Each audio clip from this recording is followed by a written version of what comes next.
This is going to be an interesting episode of Chasing Cars because this is the Cupra Born, a car that I've really been looking forward to driving. Why? Because it's a small electric car, not an SUV, which is the usual form factor that we see in full electric cars, but it still bundles a really big battery, a long range, and it's rear-wheel drive. So this is all sounding like a car which will be a successful formula for Australia. Now, I'm not in Australia, I'm in Barcelona, the home market for Cupra, to get a first drive of the Born more than 6 months before the car hits the road in Australia. There are actually a few Borns floating around in New South Wales right now for validation testing, but this is a production car that's going to let me tell you what the Born will really be like when it launches in Australia with the first customer deliveries in early 2023, although Borns destined for Australia are going to start being built at the end of 2022, which is very exciting.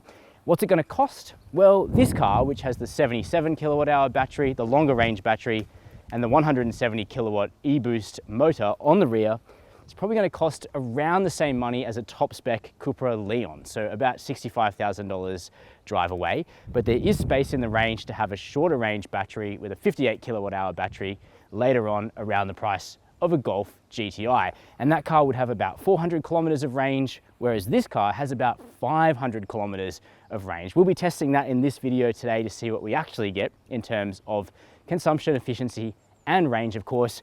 I'm going to show you the interior. We'll check that out and see what you get for your money.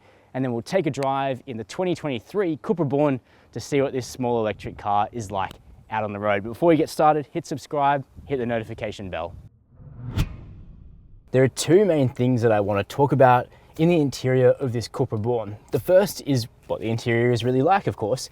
And the second is whether you're getting what you pay for, because that's one of the main themes that I see when I'm reviewing battery electric cars, is that because the technology that sits underneath them, mainly the battery, is still quite expensive, the interior sometimes doesn't feel up to the price that you're being asked to pay. And that was one of my main criticisms of the Kia EV6, which is a good car, but the interior doesn't feel like 70 or 75 grand. So what about the Born at 60 or 65 grand? I'll come back to that. First of all, let's just talk about what it is you get, because it's quite a different interior concept to every other Volkswagen Group vehicle we've really ever reviewed. And that's because this is the first MEB Volkswagen Group car to come to Australia, which is a dedicated electric car platform, and it gets its own interior concept. So on this steering wheel, in fact, integrated into the column of the steering wheel, as you can see, is a small screen here.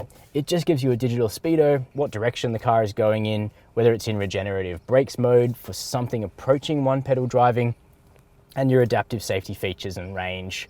So just a small and concise amount of information on this high-res color screen. And then over here we have this slate. Yes, it does stick out of the dashboard, so some people won't like that, but this is where you get most of your information. It's got climate, but at least the temperature and the fan controls are on screen all the time, as are the seat heaters. And we have this little palette down the bottom with your selections for CarPlay, navigation, media, trip computer information, and then these kind of screens or whatever that you slide between here in the center. The screen itself could be a little bit higher resolution. There's a little bit of jagginess that you can see, but it's not too bad. Importantly though, the processing power behind it seems solid. CarPlay presents really well. Android Auto is also fitted to the car. So I think the technology package seems okay. Let's wait until we test it over a week to see how it really goes. The premium audio in the car though is Beats, which is good. I do like a Beats stereo in one of these things. It sounds quite crisp. Plenty of copper detailing in the stitching, next to the air vents, down here in the center. We've got this big cup holder arrangement, more storage down here because of course there's no real gearbox in this car, just a single speed transmission on the rear motor. For the seats, they're a one-piece design, really cool Cupra logo embossed in the headrests, and the trim or upholstery is Dynamica, so it's like Alcantara, but it's kind of this light gray color. It feels good and it's thermally quite efficient. It's hot here today in Spain and I haven't been sweating driving this car, which is good. Some non-leather seat surfaces are good, some are bad, and this is in the good category, especially because the seat has heaps of electric adjustment, four-way lumbar, and even massage will be available, which is pretty cool. Otherwise, quality in the interior is a bit of a mixed bag, and this is what I'm talking about when I say electric car interiors sometimes don't feel up to the price. The seat material is nice, the perforated leather on the steering wheel is nice, and even this neoprene-like material down here in the center is really nice. The dash is soft too. But why are the doors rock hard on a car which is going to cost in the mid-60s? That's difficult to understand why this couldn't have just got that neoprene covering that the dashboard got just to finish it off. I know that's nitpicking and slim pickings, and I know a whole bunch of you get annoyed when I talk about hard door tops, but it's one way that you can tell a car was built to a price. Thankfully though, most of the Born's interior feels shipshape and high quality and reasonably premium.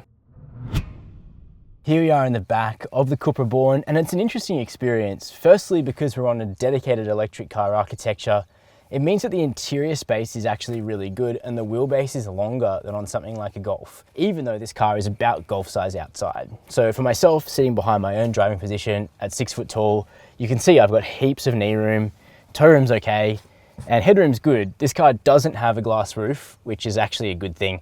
A lot of electric cars have a fixed glass roof, and in Australia, or Spain, both hot countries in summer, that means that the interior is very difficult to cool down, which robs you of electric range. But there's one other interesting thing about the back of this car, and that's that depending on specification, it's either a 4-seater or a 5-seater. The car I'm reviewing for you today is a 4-seater, so this middle seat isn't a seat, it's only got 4 seats and 4 seat belts. Instead, we have this sort of cutout here in the center, but we do have a flip down armrest, 2.5 cup holders, and the outboard seats themselves are comfortable, although they're not heated in this specification. We have got 2 USB-C ports back here though. We've got map pockets in the doors. Quality is still hard door tops back here, but the backs of these seats are all plush. And all in all, it feels like a comfortable and pretty roomy place to spend time. As for whether Australia will get 5 seats, Cupra hasn't actually been able to tell us. What they've indicated is we might get a mix of 4-seat and 5-seat versions. In many ways, this is the business end of the Cupra Born. Not only is this vehicle single motor with rear-wheel drive, unlike so many small battery electric cars that we test, but I think this is probably its best looking angle. It's got a nice booty. We've got this reflector strip, which is lit at night in the center, like all Cupra models now, and copper detailing. Copper is the Cupra color. You use the badge to get into the boot, bit like an old Volkswagen trick, and here you find a decent amount of cargo space. It's not huge. Obviously the boot floor is a little bit higher for the suspension and the motor components back here. There is a bit of underfloor storage, and that's where your charging cables live, but this car doesn't have a spare wheel. What it does have though is a pass through to the back seats. That'd probably be more useful for a dual motor all-wheel drive version for snow trips. We know that the related Volkswagen ID.3 is getting a GTX with dual motors, but at present, there's no plan for that on the Cupra Born. This is a rear-wheel drive vehicle only, but in my books, that's a good thing. So here we are driving the Born over in Spain, where the cars have been on sale for about half a year. There are 3 cars in Australia for validation, but this is a proper production version over here in Cupra's home market. And the particular Born that I'm driving has the longest range battery of the lot. So it's an 82 kilowatt hour battery total with 77 kilowatt hours of usable space. There is a 58 kilowatt hour battery as well, which is available over here, which is lighter, meaning that it is a quicker car because you can get it with the same motor as the long range vehicle. And there's also a shorter range battery, a third battery, not yet in production. But I think it's probably fair to say that in Australia, longer range combinations tend to be perceived as more appropriate.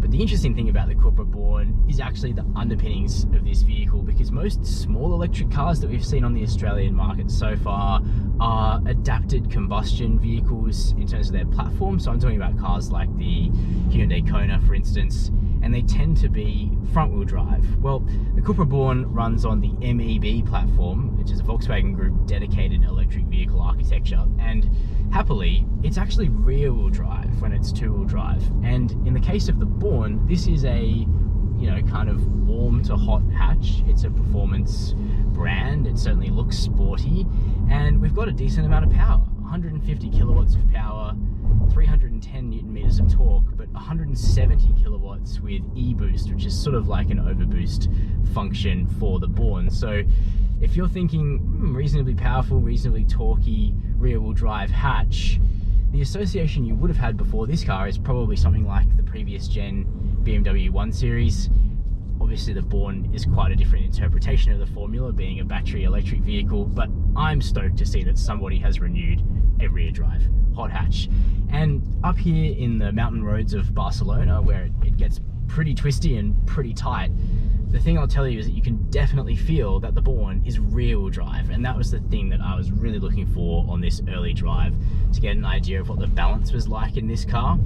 You can tip it into corners with quite a lot of enthusiasm because there's not a lot of weight over the front wheels. The suspension actually contains the mass of the Born really quite well. There's not a lot of bumps to be found on these roads, so I can't speak yet for its compliance on broken up Australian road surfaces. But in terms of body control in a corner, it feels good, and then it lets you power out on throttle and you get a nice little twitch from the rear end. Now, being in a left-hand drive car, in a foreign country I've never visited before, and on the public road, I've kept stability control on today, but you certainly get an idea from the Born that it probably would drift because it's got torque. At 310 Newton meters comes on really strong, and also the APP 310 permanent magnet brushless motor that powers MEB cars is really smooth.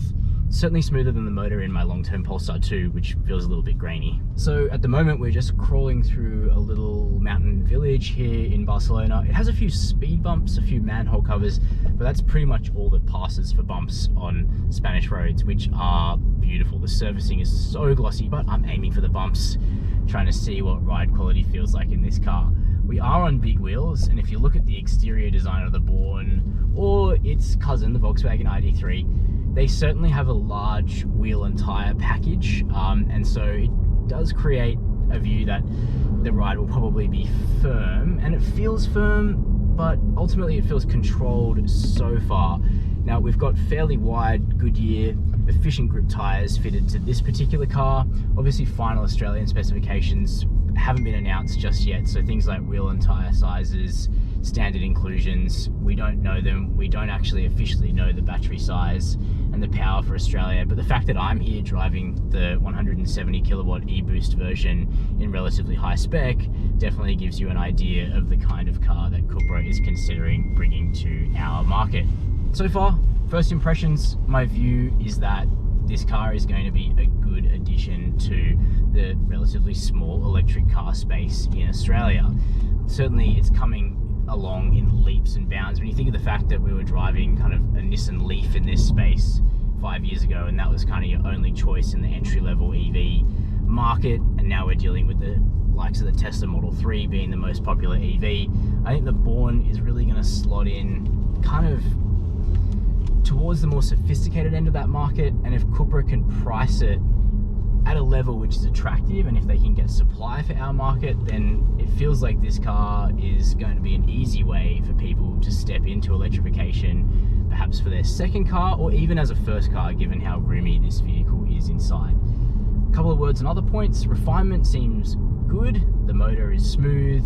As I mentioned before, it's also really quiet in operation. There isn't silly noise pumped into the cabin, so it's quite a serene experience. Visibility is really good. I feel like I'm sitting in a bit of a fishbowl here. The proportions outside are a little unusual, but inside you're granted really, really good visibility. And the safety systems feel well tuned. So I've left lane keep assist on the entire time because it's quite subtle in operation, just gently pushes you back into the center of the lane, which in a country with such narrow lanes like Spain is definitely a help rather than a hindrance. A few other small things, we have a little display in front of us, which is quite a departure for how the Volkswagen Group has done digital instrument clusters in the last few years, but it gives you your speed really prominently, your adaptive safety, your range readout, and then you have this big canvas over here for your maps, Apple CarPlay, which is wireless, infotainment, and your trip computer functions, and it all seems to work well. The seat's comfy, the driving position is reasonably elevated. We are sitting on a big battery, of course, so that makes sense. But yeah, all in all, first impressions are positive for this car. I love the clear rear-wheel drive bias of the chassis. Looking forward to driving it on Australian roads towards the end of 2022 and getting a feel for how it will suit our market there. So those are my first impressions of the new Cupra Born here on Spanish roads. Very much looking forward to getting this car out on the road in Australia in around half a year's time and up against other electric rivals like the Polestar 2 and the Tesla Model 3, which are priced at around the same level. Really interesting to see a Volkswagen MEB car on the way to Australia, of course. The Born's going to be the first one of them. Lots to look forward to there. So make sure you hit subscribe as we track this car's journey down under, and leave me a comment what you think about the Cupra Born. Are you considering a car like this? Do you prefer something like the Leon with a petrol engine or a plug-in hybrid? Let me know down below in the comments. And as always, thank you for watching Chasing Cars.